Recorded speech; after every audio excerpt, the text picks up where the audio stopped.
So, as you know, I have the three. I have my oldest, Anthony, who is, this is one thing you're going to do as a mother, eventually forget how old they are. So you have to start counting from your own age. So Anthony's going to be 29, going on 30 this year. My son will be 30 this year. Then there's Malia, who is she just turned 20. She's no longer a teenager. She just turned 20. And then Tiana's going to be 17. So Tiana's the last of the Mohicans. And then as far as the journey is concerned with them, so Anthony being the first, that was the learning curve. That one was the learning curve. That one was the, you don't get out of high school, get married, and live happily ever after curve. That was the tough one. But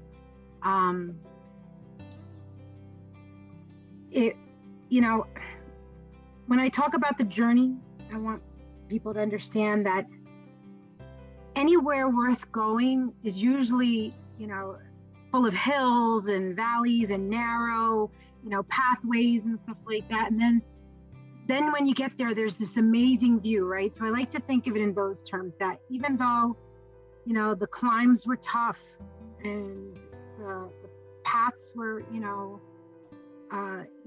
not very passable at times, even though it took us longer than we would have liked to get to where we needed to go in life at different moments in our lives. We did it together. We learned lessons from it. So, that's a given with just about anything worth having. You're going to find that sometimes there's an easy way out, and sometimes the easy way out isn't the best way, right? And then you have those things that you achieve that you work really hard for. And for some reason, we just tend to appreciate those things so much more because we put so much more of ourselves into them, right? I can go and, pluck someone else's flower out of their garden, but if I grow my own, right? It's a totally different experience when it finally blooms and it's mine, and I took the time to care for it and water it and feed it. It's a totally different experience in terms of what it means to you to have that flower. That's how it's been with each of my kids, each of my flowers, right? I watered them and I nurtured them and I watched them grow and I watched them bloom and blossom. There were times that, maybe they were wilting a little bit and I had to straighten them up. But we did it and we got through it. But as far as, back to starting with Anthony, that was rough. That was rough. I was not in a good place in terms of my relationship. I ended up having to become a single mom for his sake and mine. And, we were homeless for a while. I literally slept in my car for about a week with my baby in my car because I had nowhere to go. Then I got help and got on my feet. We got a place together. He was only a couple months old when I got my first apartment. And I remember one day going with a friend of mine to register for college. She was registering for college and her mom said, well, why don't you sign up? And I said, I have no money to pay for college. It wasn't even a thought because it came from, a background where you got out of school and you either got married, you went to work, that sort of thing. You didn't go to college, right? And I said, I have no money to pay for college. And my friend's mom took me over to the registration table and said, this young lady would like to take classes. And I was just like, okay, I didn't say all that, but all right. And that's actually how I ended up in college. Otherwise, I don't know that I would have made that decision myself because I didn't think that's what I was supposed to do. I didn't see that in myself. So when Anthony was younger, I was working on my first degree, going to school, working. I had no car. we walked everywhere. I pushed him everywhere in that stroller, but we got there and I did it. And um, it was just me and him for quite a long time. He was about, 7 by the time Malia was born. So that's a tough age. To introduce new kids, because there's such an age gap. And as far as Anthony was kind of concerned, I was just his, right? So there were some jealousy issues there, but we dealt with them. And he actually bonded really well with the kids, because it ended up being just me, Malia, and Anthony, and then Tiana. We were all alone, the 3 of us, or the 4 of us rather. And so Anthony, because he was so much older, had to grow up that much faster. He helped take care of his sisters, and he knew how to change a diaper long before his time, and he helped to watch them so that I could work. And I worked weekends a lot, as you guys know. I was doing parties and stuff, so he missed out on some of his childhood, but he didn't, because one of the things that I always tried to do was lessen the blow. I didn't want my kids to feel like they didn't have a dad. I didn't want them to feel the hurt from not having what other kids had. So I found ways to make it happen. I mean, my mom always told us things like, watch your pennies and your dollars will take care of themselves. I cut every coupon I could, and I shopped secondhand, and I pinched and I saved, and it took me about 7 years, but I bought us our own house. And they had their own home eventually, and we did that by cutting every corner that we could. We didn't go on fancy vacations, but we were always going somewhere. We always did something, because it was more about the experience. Kids are not like adults. They just want to have fun, and oftentimes they don't care what it is they're doing, as long as they're having fun and they're laughing. So it could be as simple as a trip to the park and on one of the park grills, and to them that's just like, wow, as long as they're out doing something, it doesn't have to be expensive. And so I made sure to keep them busy with experiences, and they were more than fine with that. I made sure that I always made Christmas about them, and all my kids believed in Santa Claus till they were like almost 12 years old. That's because I really put a lot into making it magical, making life and their childhood experience magical. I wanted it to be something memorable, and that's what we did. We kept it memorable. Malia, so Anthony, grew up before his time, and he had, some special needs and stuff like that, but he was brilliant. Once we got that, situated, my son graduated straight A's. He had special needs, but he graduated straight A's. He never came home with homework. And I was like, how do you not come home with homework? He's like, I get it done at school on my break. So that was good, right? He was one to work hard, and he still does to this day. Malia,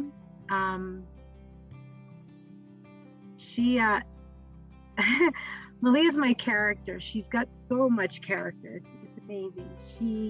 I knew she was different the day I took her to a beauty pageant, and she couldn't wait to pull the flowers out of her hair and get out of the dress. And I said, okay, she doesn't like girly things. And I said, okay, I'm not going to force that on her. I knew right then and there it wasn't something that I was ever going to force on her. I'm going to let her be her own person and do her own thing. And the minute I did that, boy, when I didn't pick her clothes for her and she was able to pick what she wanted for herself, kind of thing, she just became the person she felt like she was inside. And she would some of the stories are so funny. My Malia would take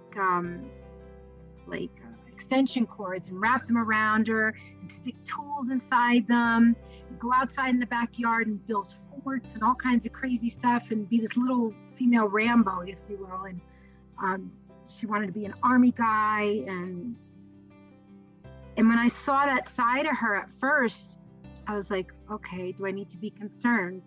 And, I asked about it because, it was my first experience dealing with that. And, they said, just let her be herself. And that's what I did. I let her be her. And before you know it, she was playing football and tackling boys on the field. And she was captain of the boys wrestling team, all county, all-star for her position in softball. Just amazing, just an amazing character. And I didn't, initially, when I realized that my daughter wasn't going to fit the stereotype of a girl, I wasn't at all, disappointed or anything. I have my own hair to do if I want to do hair, right? Let her do her hair. My main concern was with societal, right? Attitudes, perceptions, and behaviors towards her.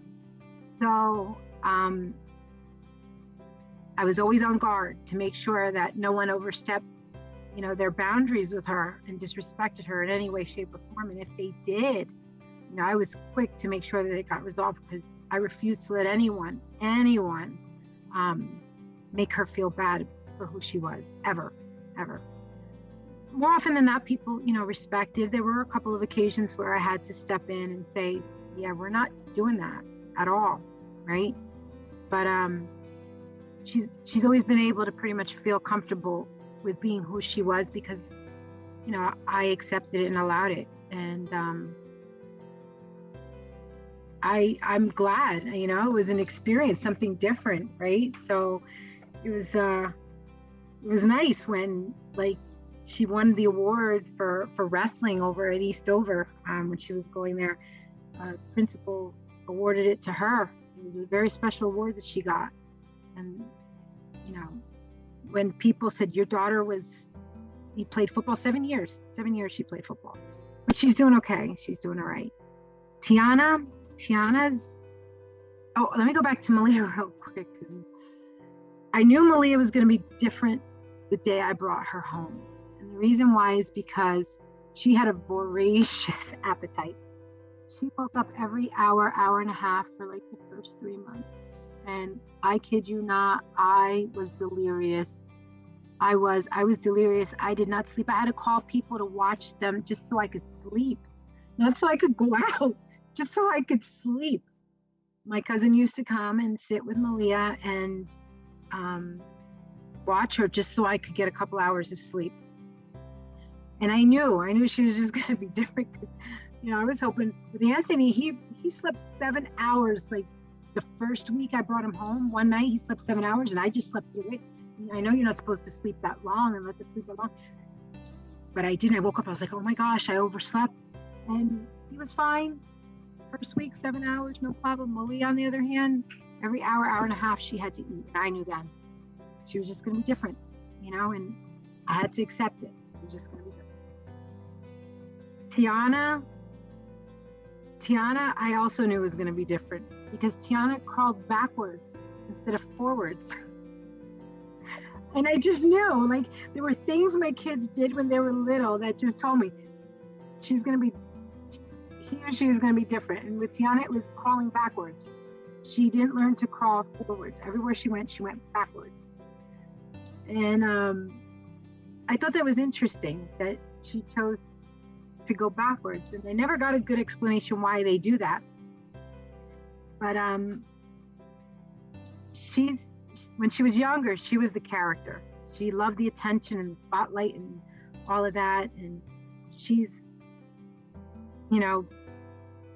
one that likes she liked her dolls and her makeup and Barbies and all that other kind of stuff. So she was the one kid who, fit the stereotype, but I'm glad they all didn't, right? I should make one more comment about Malia, though. Malia was very, very loving and nurturing, despite being very physical, very loving and nurturing. She used to take her little stuffed animals and wrap them up in the dishcloths and the hand towels, and she would, swaddle them and hold them and everything. So it was like that nurturing part that they say women come with, right? It was still there inside of her, because she used to do that with her, we call them muñequitos, with her little stuffed animals. Tiana did too, and Tiana was, and still is, Tiana's stuck to me like glue. Tiana's, of all three of them, Anthony was very attached to me. Malia was a little bit more independent of me. She seemed to be, lean towards her dad a little bit more. And then Tiana is very, very, very much attached to me. In many ways, like I am with my own mom. We spend a lot of time together. She likes to do a lot of the things that I do. In many ways, she's a little mini me. She just, certain things that I did as a kid and still do as an adult, she likes, a lot of the same things. Very artistic. She loves to sing. She's got a beautiful voice. Malia does too. But, with each of your kids, you love them all equally, but you love them differently, right? If that makes sense. So the way I love Tiana is not the same way I love Anthony, in terms of bonding and things like the things that we do. With Tiana, we have more in common, so we do, more together, but it doesn't ever mean that I don't, love the other kids just as much, right? With her though, we spend a lot of time together, and she's now I can say she's my friend. When they were little, I told them, I'm not your friend, I'm your mom, right? I'm your mom first, and we'll be friends later. But now, now that she's older and she's a young woman, now she's more my friend. She can turn to me, and I can even turn to her at times. So, and that's it. The journey between us all. That was each of their individual journeys, but the journey between us all, I think, was one that I'll never forget. They'll never forget. I made it memorable and always made it a point to find lessons in the hard times, and value in them. I would tell them, how can you know day if you don't have night? Her, asking me oftentimes, where's my dad? Why didn't he call me? And the last thing you ever want to do is make them feel unloved, right? So you just tell them that, Daddy wasn't able to call you today, but I'm sure he's thinking about calling you, and he will when he can. You know what I mean? That was probably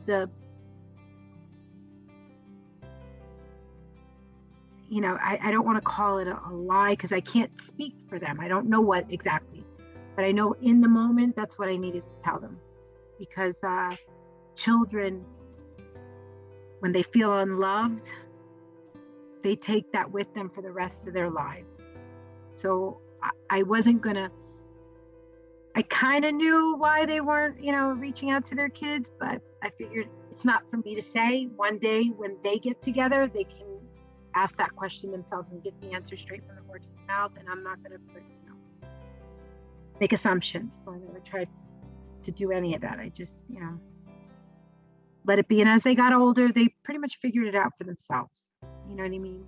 And so that much I know I had to do, is just never make them feel unloved. It was just important for them to be around people that love them, family that love them, and for them to love themselves. And they seemed to be pretty well adjusted. I was able to soften that blow. So that was pretty much it in terms of our journey. I think I have just one regret, and that is weekend work, because I worked weekends for so long that they did miss a lot of birthday parties and things like that. That's probably my only regret. But I did try to make up for it as much as I could when we did have the opportunity to get together with people and do things together. So Okay, so the next question is, how has motherhood changed you? Oh gosh, it's who I am, right? It's become what's defined me. If I wasn't a mom, I don't know what else I would be. I definitely wouldn't be the person I was 29 years ago. That's for sure. And I read that question and I thought about it and I said, well, how has it changed me? From the time I became a mom to now, how has it changed me? Well, there's 29 years of change. Every day it changed me, right? Because every day was a learning experience. Every day of the last 29 years has been a learning experience for me as a mom. So it's changed me in ways that are, maybe seemingly small and insignificant, like the wrinkles from sleepless nights, right? Who cares about them? They're worth it. To,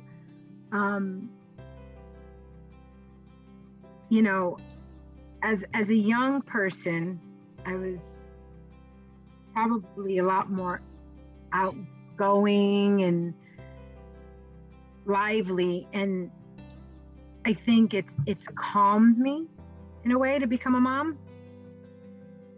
I wasn't necessarily wild or anything, but it's calmed me because your kids are looking at you, right? Your kids are always looking to you and watching you and how you behave and how you act. So as a mom, immediately it made me grow up really fast. Whatever it was about me that wasn't a good example for my kids pretty much dropped off pretty quick. So in some ways it changed me drastically and quickly. In other ways, it's taken time to develop things like with each child, for example. Because each of them was different, I learned new things with each experience. With Anthony, because he was, special needs and everything, it was learning to accept people for who they are and what they're capable of, celebrating them for their achievements relative to what they are capable of achieving and never against some measure, some aptitude test or anything like that. Anthony, you got an A on today's test, that's great. Always, and that, if I could, I know one of the questions that's coming up later is about advice that you could give moms, is always recognizing your children for who they are, celebrating their accomplishments relative to what they're capable of doing. Because what a horrible feeling to feel like you're not measuring up to the rest of the world. I mean, that's probably one of the worst things we can do to people, is hold them to some standard all the time. Because, some people just aren't going to, and that doesn't, to me, it sometimes really doesn't mean anything. It's about the individual and what they're capable of doing, right? And I did that with each of them. So it changed me each time, because like I said before, with Anthony, there were very specific things about him that I dealt with one way. With Malia, it was a totally different way. And then with Tiana, a very different way. And in each of those moments, each of those time periods of my life with them, I changed in ways relative to who they were. With Anthony, that was the biggest learning curve. With Malia, I think with her was just learning to respect, appreciate, and accept people for, who they are, and how to deal with people who don't respect, appreciate, and accept people for who they are. Because that's one of the things that probably changed. I think if I was 17 and somebody, acted like that towards my kid then, I probably would have called somebody for bail money, but as an adult now, right, I learned to deal with people like that very differently because, you know, I realized that people's ignorance oftentimes is a consequence of their own environments, right, and what they've been put through. And the best thing I can do for people who don't understand is to help them to understand, right? Not be angry with them, help them to understand, try to relay to them why, you shouldn't. For example, one kid at school was making fun of Malia, calling her names that weren't appropriate. And we tried to explain to him why it wasn't nice, that, it hurts people's feelings when you do things like that. Instead of, making it about feeling insulted and angry to teaching and then maybe breaking that cycle, right? So it just makes the world a better place instead of perpetuating the anger and the hatred and all that other stuff. So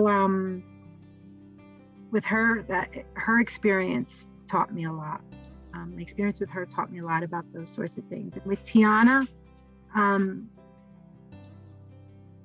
because she's much more gentle and soft, I got to experience that. And I think it, when you go from a boy to a very active daughter, and then to one who's very mellow and soft, right?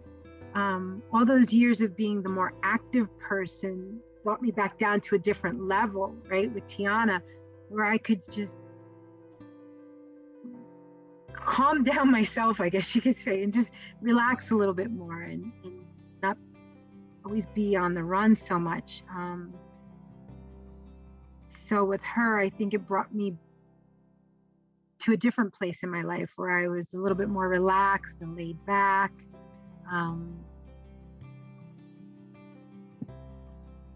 I think too, it didn't necessarily change me in this way. What it was able to do is bring it out of me. I couldn't be as feminine, right, with Malia, per se, as I can with Tiana. It was able to bring that out of me so that, we could go get our hair and our nails done together, and I could feel, I didn't get to do that with Malia. We didn't go get our hair and nails done. I didn't do that with Anthony. We didn't go get our hair and nails done.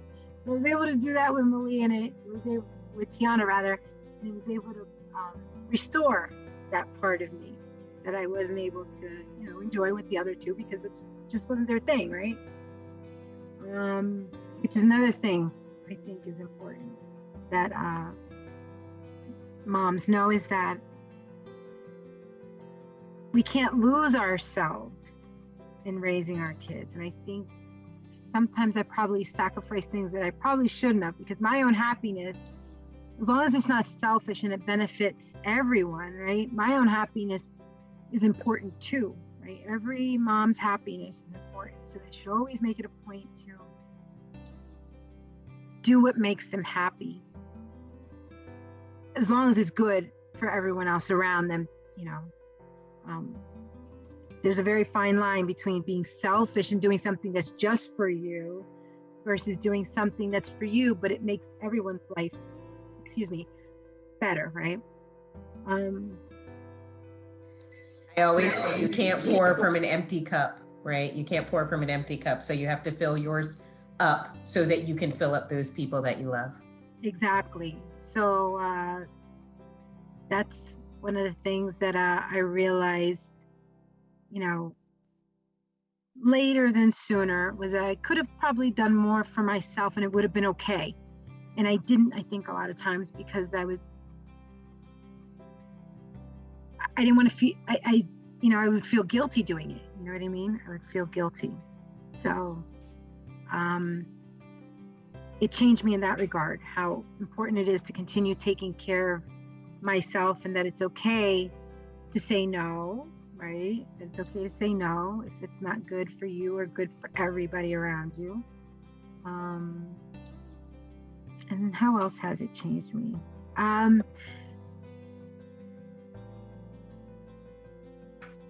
I think I touched on pretty much everything that I had wanted to say about that. But one other thing that I had written down here that I'm looking at is,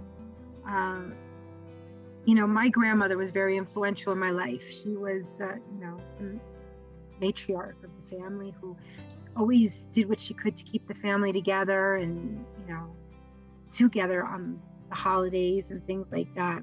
And I didn't see it when I was younger, but definitely a lot more now, is the importance of teaching our children to value tradition and family and togetherness. How important it is to pass the torch, teach them, if there's a special recipe, for example, how important it is to, get that little recipe card, write it, and keep passing it, things like that, because it's something that helps them connect who they are in the present to who they were and to who's going to come after them. And it's important, I think, that we have that connection to both the past and the present and the future. I think it gives us a better understanding of who we are and our place. And I think it teaches us to not be selfish, to be concerned for the future, because, even though you're not going to be a part of it, you will contribute to it, right? That's it. So that's one of the things it taught me, the importance. And now I see why my grandmother did so many of the things that she did, because one day she wouldn't be here to do them for us, but we would continue to be able to do it for ourselves. And then our children could do it for their children, and so on and so forth. So absolutely, all those things are so important. And you talked a little bit about your grandmother. Talk a little bit about your mom and the influence that she had on you and the type of mother that you are. So I live 2 houses away from my mom. I couldn't even move away from her, right? If that doesn't say it all, I don't know what does. But I live 2 houses away from my mom. Now, my mom and I, we can be like, oil and water, at times. She's a Taurus, I'm a Leo, but she's my best friend. Even though we can clash, usually it's like politics. So I tell her, I don't want to talk politics. That's the only thing we don't want to do. Never talk politics. Other than that, my mom is my best friend. I sit and wait to hear the dogs barking, because the dogs will bark to let me know that they're coming, because they know my house. And I'll just hang out the window and talk to my mom, and it's just so nice to have that, She's always thinking about other people. My mom is always thinking about other people. And,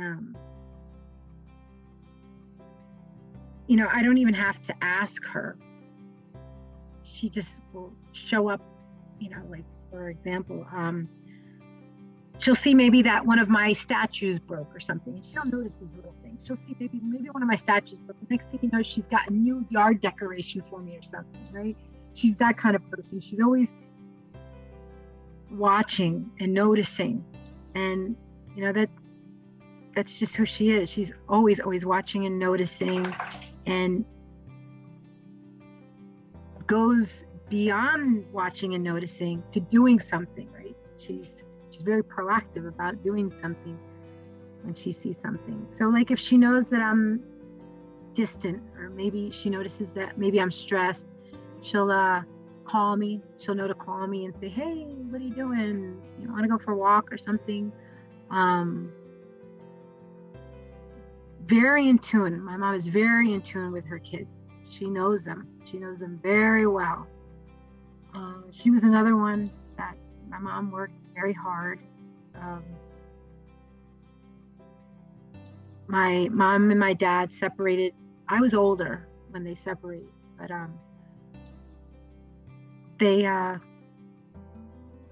they separated, and then she spent many years by herself. But she had bought her house by herself. Pretty much raised the 3 of us three of us, me, my brother, my sister by herself. My dad took care of his responsibilities with them, and everything. But after, her marriage to my dad, she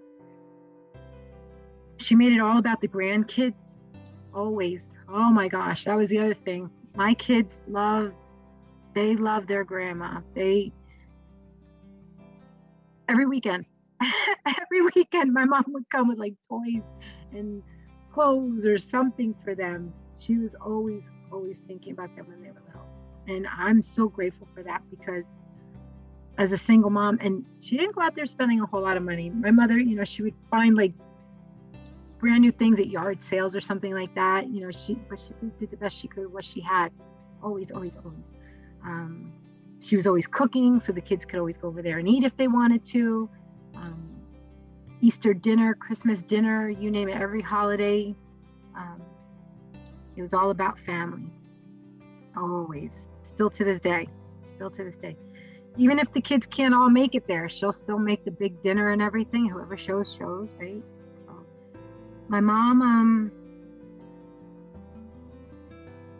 a very smart woman. She didn't go to college, but I know she wanted to, and her dad wanted her to, actually. But she's a very smart woman. She worked her whole life. She, thank goodness, knock on wood, she's never gotten seriously sick or has been unable to work, and is very independent. She gets out there and she mows her own grass and takes care of her house on her own. My mom is very strong.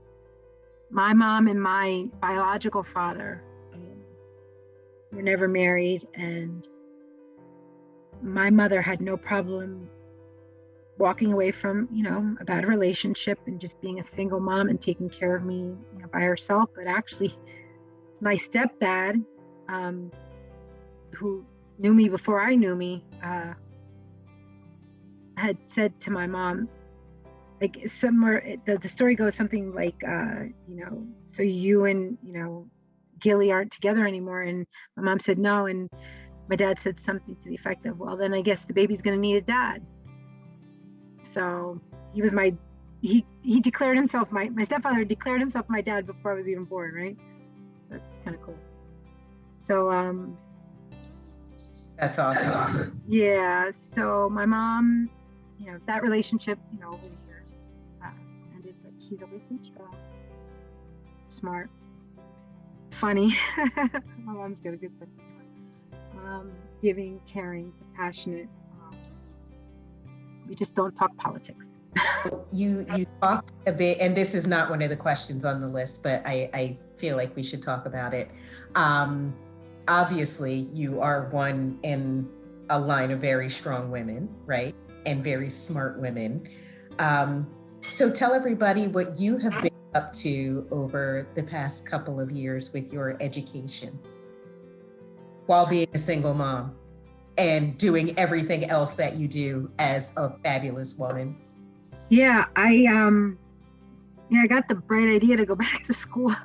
So I got my associates, my first associates in 95. And I went to Montclair State, graduated from there, had my bachelor's around 2000. And right after that, Malia was born. So I was going to school while I was raising Anthony. And then back in 2011, I think it was, 2012, I decided to go back to school because there was a part of me that wasn't satisfied. I felt like I took the easy way out and I didn't really, yes and no. I took one sociology class and it just like totally changed me. I wanted to understand, well, why is society, I had to that point, until I had taken my first sociology class, I didn't realize exactly how big the world was, right? Or how much groups of people shaped who we were, as opposed to everything being individual, right? After taking a sociology class and realizing how life was shaped, not just by individual interactions, but by interactions between everybody else on earth, I became, fascinated. And so thought, okay, well, this is easier than accounting and it's more interesting. So let's go study sociology, right? But I think my fascination with understanding not just who I was as a person, but who I was relative to the rest of the world, right? Fascinated me. How groups of people, right, operated at a different level. I had just a totally different understanding of who I was in the world and why I was where I am, right? And not someplace else.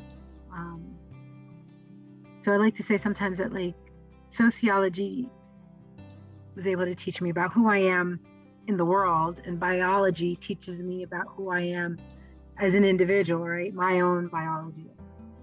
So I've been doing that. I've been going to school studying biology, which I'm fascinated with as a little girl.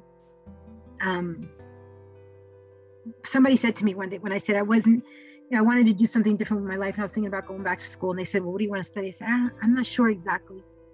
And they said, well, think about what you liked to do when you were a kid, right? What are the things that made you happiest? And then I was thinking, okay, I used to love sitting watching National Geographic with my dad and being out in the garden with my grandpa, and then realized science, right? Biology, nature. But then I was afraid because I wasn't really good at math in school at all. And I knew that I was going to have to do like math classes and stuff like that. And I said, well, I guess that's the price I'm going to have to pay if I want to be happy and do something that makes me happy. So I did. That's what I've been doing over the last couple of years, which probably is a nice point in time for me to describe something that people don't know about me. And you guys probably don't know this either. So when I described that Anthony and Malia had, they were special needs, right? Each of them is diagnosed ADHD, right? So when I went back to school to take my science classes, I was struggling with the math, and I was having such a hard time. And I was just like, why, everybody else is getting it. Why not me? Well, long story short. So I used to say that maybe they got it from their dad. No, both of them got it from me. As an adult, I got diagnosed. Which made a lot of sense. I struggled with math in school, and I remember telling my guidance counselor I wanted to go to college, and I was even like in the college prep high school classes, and she didn't think it was really a good idea because I wasn't really doing that great in some of those classes that you had to do well in. And back then they didn't know then what they know now about this, but yeah. So ADD as an adult, which that's almost 10, it's going on about like 9 years since I got my diagnosis, which has made the last 9 years so much different, because now that I know,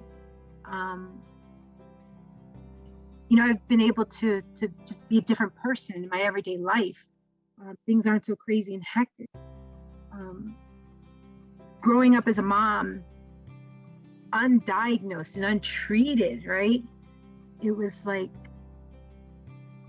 me that was always late, right? It was me losing track of time. It was me that, maybe forgot to do something, like send back the forms for school, or there were little things that,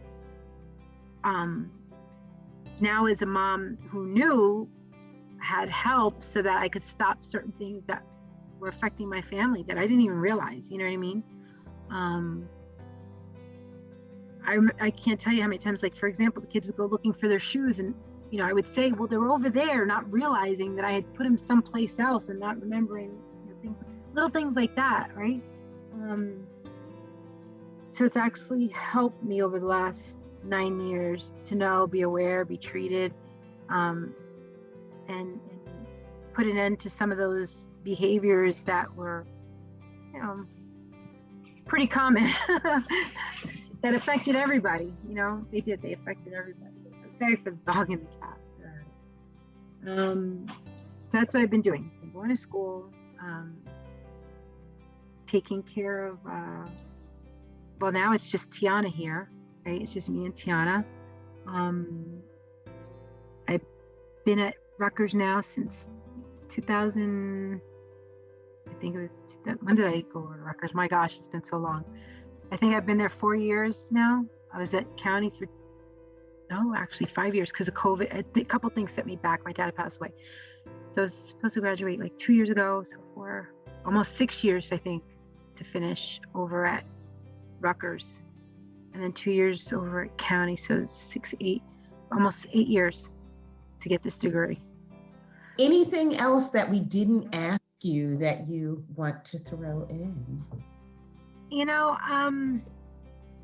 There was the thing about, let me see, what advice to give the soon-to-be moms. Each of their experiences is going to be unique and different, right? So, be ready for it, right? Be ready to accept what comes your way. You may get a baby that's going to sleep 7 hours. You may get a baby that's going to wake you up every hour and a half.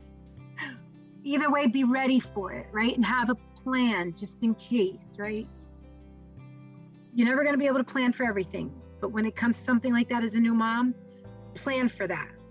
Plan to have a backup plan in case you need to sleep, because your self-care is so important. Self-care is so important, especially during those first couple of years when, my God, you're overwhelmed. So the more you can plan now to feel a little less overwhelmed later, do it. And if it means putting off having children because you're just not ready just yet, take care of yourself first if you can, whether it means having a little money saved up in case maybe you have to stop working for a little while, or whatever the case may be. Maybe, you want to get that trip to Europe out of your system, go do it, right? You got to get that degree, go do it. It's tough raising kids going to school. It really is. It really, really is. Because I didn't just have my homework, I had their homework too, right? I couldn't just think about me. And then, working and all that other stuff. So, if you're thinking about having kids, make sure that you feel ready, right? And if you are, go for it. Make sure you take care of yourself. Self-care is so important. Don't lose yourself. If it's something good for you, it's going to be good for your family too, right? Most likely. If it's something bad for you, well, then obviously, don't be selfish and do it, right? But the other thing is just one of the things, as parents, each generation thinks each generation hopes to give their kids something that they feel that they didn't get, right? We want to make it better. And sometimes there's, it's fine the way it is. With my kids, I didn't put the emphasis on giving them everything they wanted. The emphasis was on everything that they needed. Making sure, and I would always tell, to this day, I still say it, my job as a parent, my priority as a parent, not my only job, my priority is to teach you guys to be able to take care of yourselves. So you can do it for yourselves when I'm not here, right? That's my priority, that you can take care of yourselves when I'm not here. Everything else is, kind of like found money, right? So that they never feel entitled to anything from anybody else. They learn to be self-sufficient. They learn to appreciate more because, and in two ways, they'll be able to appreciate more when somebody gives them something. It'll mean more to them because they don't always get stuff from people. And it'll also mean more when they do things for themselves, because the more we do for ourselves, the more we tend to, we always appreciate that first car that we buy for ourselves more than the car that our parents gave us, right? It's because we worked for it, right? So don't be afraid to tell your kids no. If there's a lesson in it that's going to give, value to them later on in life. And yeah, I wrote down, teach them to earn and, use the value in achievement. to your benefit. So you don't have to feel like you got to keep up with the Joneses, and just because, Johnny next door has it doesn't mean, right? Teach them not to worry about keeping up with other people so much. Because then they're not measuring themselves against who they are, right? They're measuring themselves against other people. And we tell each other all the time as adults not to do that, but then how do we turn around and teach our kids to measure themselves up against other kids because of what they have, right? It doesn't seem to add up too much. You had asked me, what was the one thing I wish someone would have told me about motherhood? The importance of establishing myself first. But I came from a generation that was a little bit different, because I think it would have just made things a little bit easier at the beginning. But we rebounded pretty quickly, so, but that would probably be the only thing I wish I knew then that I know now. If you have to take care of yourself first.